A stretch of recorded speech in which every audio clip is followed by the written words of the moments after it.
Tidak ada satupun orang sakti di dunia ini yang aku takuti. Tapi pemuda itu lain. Selama ia memegang cambuk sakti Cimeti Amal Rasuli, aku tidak sanggup menundukkannya. Melanjutkan alur cerita film legenda Gunung Merapi. Pada episode kali ini, kami akan melanjutkan cerita film lanjutan dari episode 64. Di mana, pada episode 64, bahwa Wabayo sedang meminta bantuan kepada pendekar sakti aliran putih untuk membinasakan Mak Lampir, karena Mak Lampir dengan pacarnya yang bernama Ki Bolong Burahong telah memporak-porandakan istana Wabayo. Namun pada saat itu, di waktu Wabayo meminta bantuan, ketahuan oleh Mak Lampir. Pada akhirnya Mak Lampir pun mencari bantuan kepada Raja Iblis untuk menghadapi Wabayo nanti. Kekuatan musuh sekarang bertambah berlipat ganda. Ditambah lagi si Bayau yang minta bantuan pada Sembara. Itu yang harus dipikirkan. Bukan artinya aku takut. Apa susahnya? Kita juga bisa berbuat sama. Kita bisa minta bantuan kepada si Raja Iblis. Dia bisa mengerahkan tentara siluman dari semua tempat angker. Ya benar. Si Raja Iblis pernah bentrok dengan si Bayau.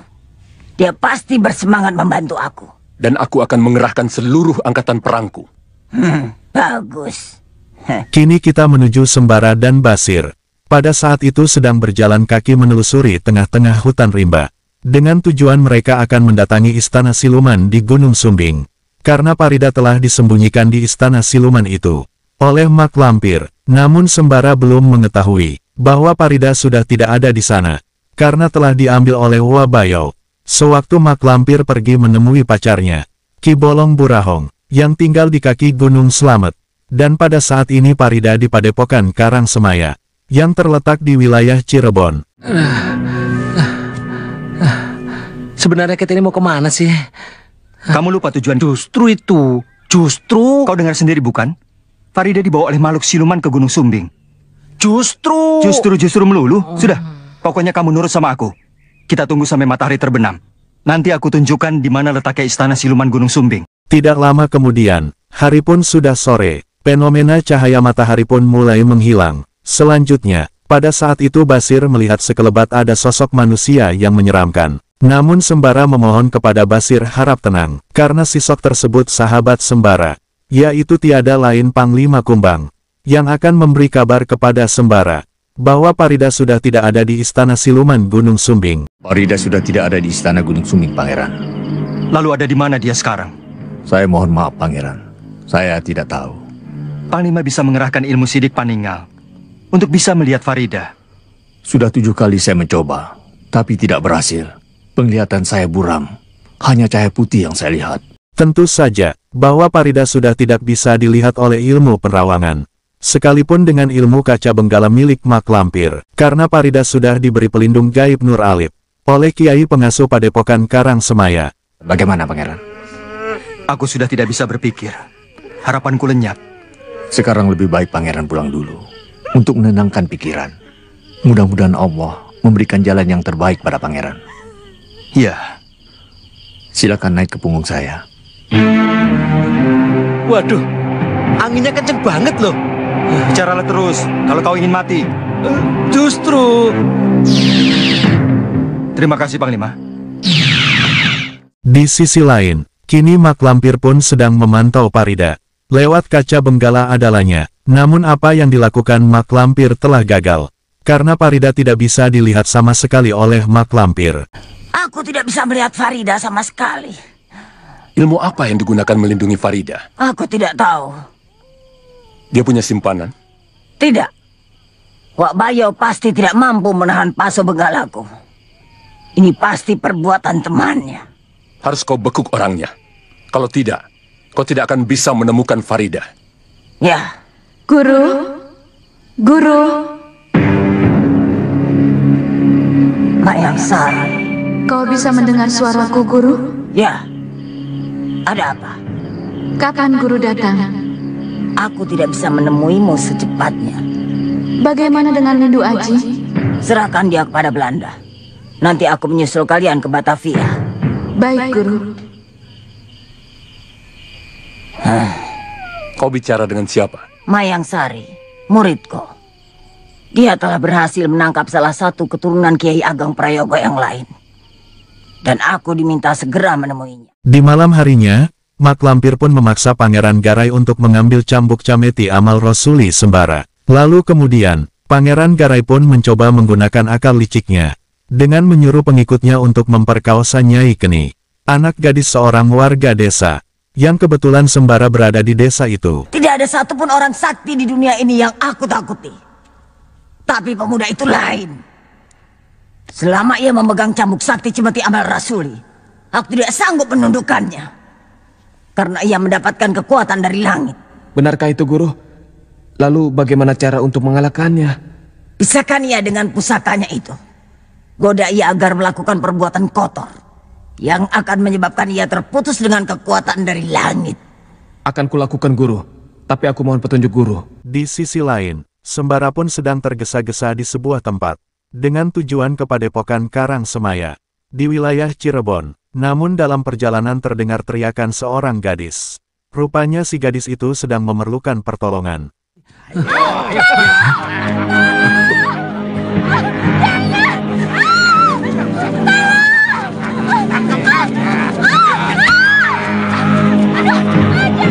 Alas, ya.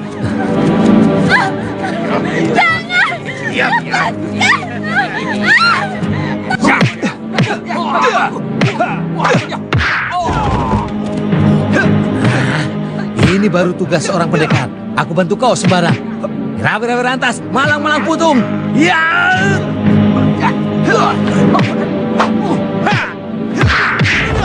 Ayo, ini lagi. Modern kamu.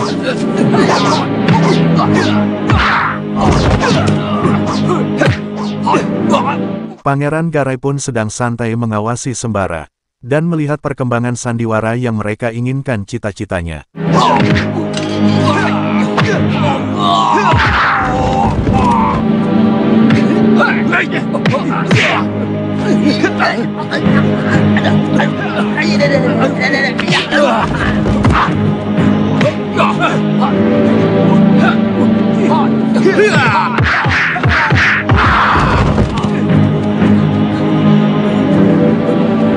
Lari!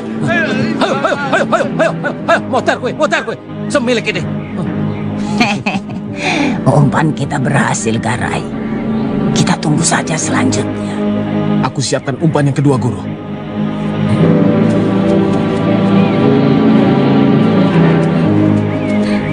Terima kasih Kisanak atas pertolongannya.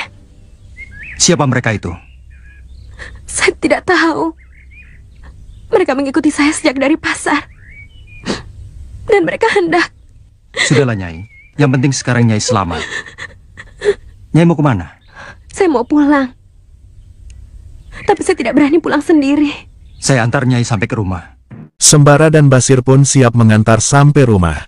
Namun ayah Keni sebagai orang tua tentu saja was-was. Karena sudah malam putrinya belum kunjung pulang dari pasar.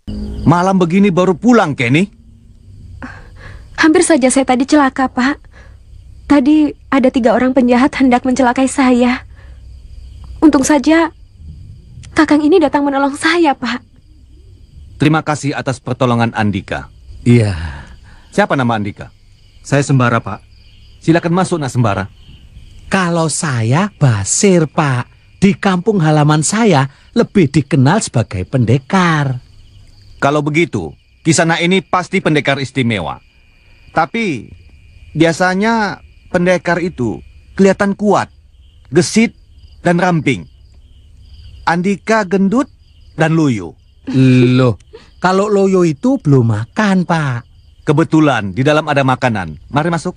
Ah, ini, ayo. Basir pun dengan santai ngurusin makanan, sedangkan Mak Lampir selalu mengitai dari belakang rumah. Waduh. Loh, maaf loh, Pak. Iya, saya iya. duluan loh. Ayo. Ayo silakan dimakan, Nak Sembara. Iya. Nak Sembara harus menginap di sini. Oh ya, setuju. Kita harus menginap di sini. Betul kan? Sebenarnya kami harus segera sampai di pasar, Pak. Pasar sangat jauh. Jika berangkat sekarang, menjelang subuh nanti baru sampai. Sudahlah, menginap saja dulu di sini. Kenny? Kenny? Iya, Pak. Rapikan tempat tidur dan siapkan selimut untuk Nak Sembara. Dan Nak siapa tadi? Raden Mas Subasir Ngreko Asmoro, pendekar dari Mataram. Loh, anak ini Raden toh? Oh iya, begitulah saya. Rencana Mak Lampir dengan Pangeran Garai pun berjalan dengan mulus. Singkat cerita, hari pun sudah larut malam. Kurang lebih sudah jam 1.30 menit menjelang pagi. Pada saat itu Sembara pun sedang pulas tidur. Namun digagetkan dengan Nyai Keni yang tiba-tiba minta tolong. Nah, pada saat itulah Mak Lampir menjelma jadi Nyai Keni. Padahal bukan Nyai Keni sebenarnya, tapi Mak Lampir. Dan pada saat itulah Pangeran Garai mengambil cambuk sakti Sembara. Tolong Kakang, tolong, orang itu datang lagi. Mereka mau memperkosa saya. Tolong Kakang, tolong. Kakang.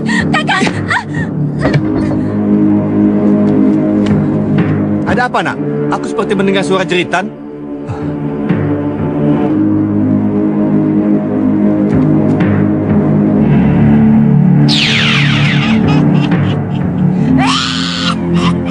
Mak Lampir, kurang ajar. Sembara! Jangan kemana-mana, tunggu saja di sini. Sembara pun dengan cepat dan sigap mengejar Mak Lampir. Namun untung saja, Mak Lampir dan Pangeran Garai belum begitu jauh. Sehingga terjadilah pertarungan sengit antara Mak Lampir dengan Sembara. Kerjamu bagus, Garai. Cepat, lemparkan kotak yang ada di tanganmu itu. Aku akan membuangnya ke tempat di mana manusia tidak akan dapat menemukannya. Sekarang tidak ada lagi yang perlu aku takutkan. Ayo, lemparkan, Garai. Terimalah, Guru.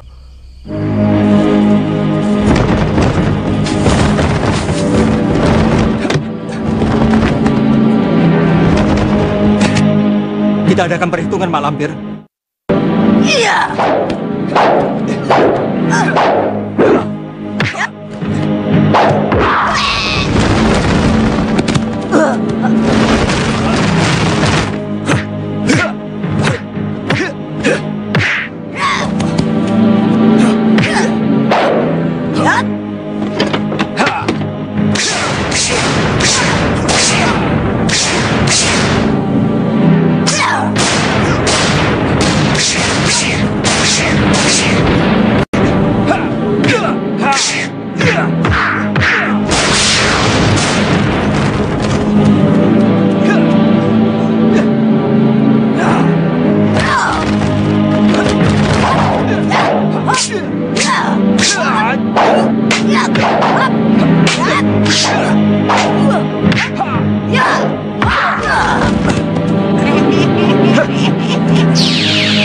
Kiranya sampai di sini dulu alur cerita film Legenda Gunung Merapi untuk episode kali ini.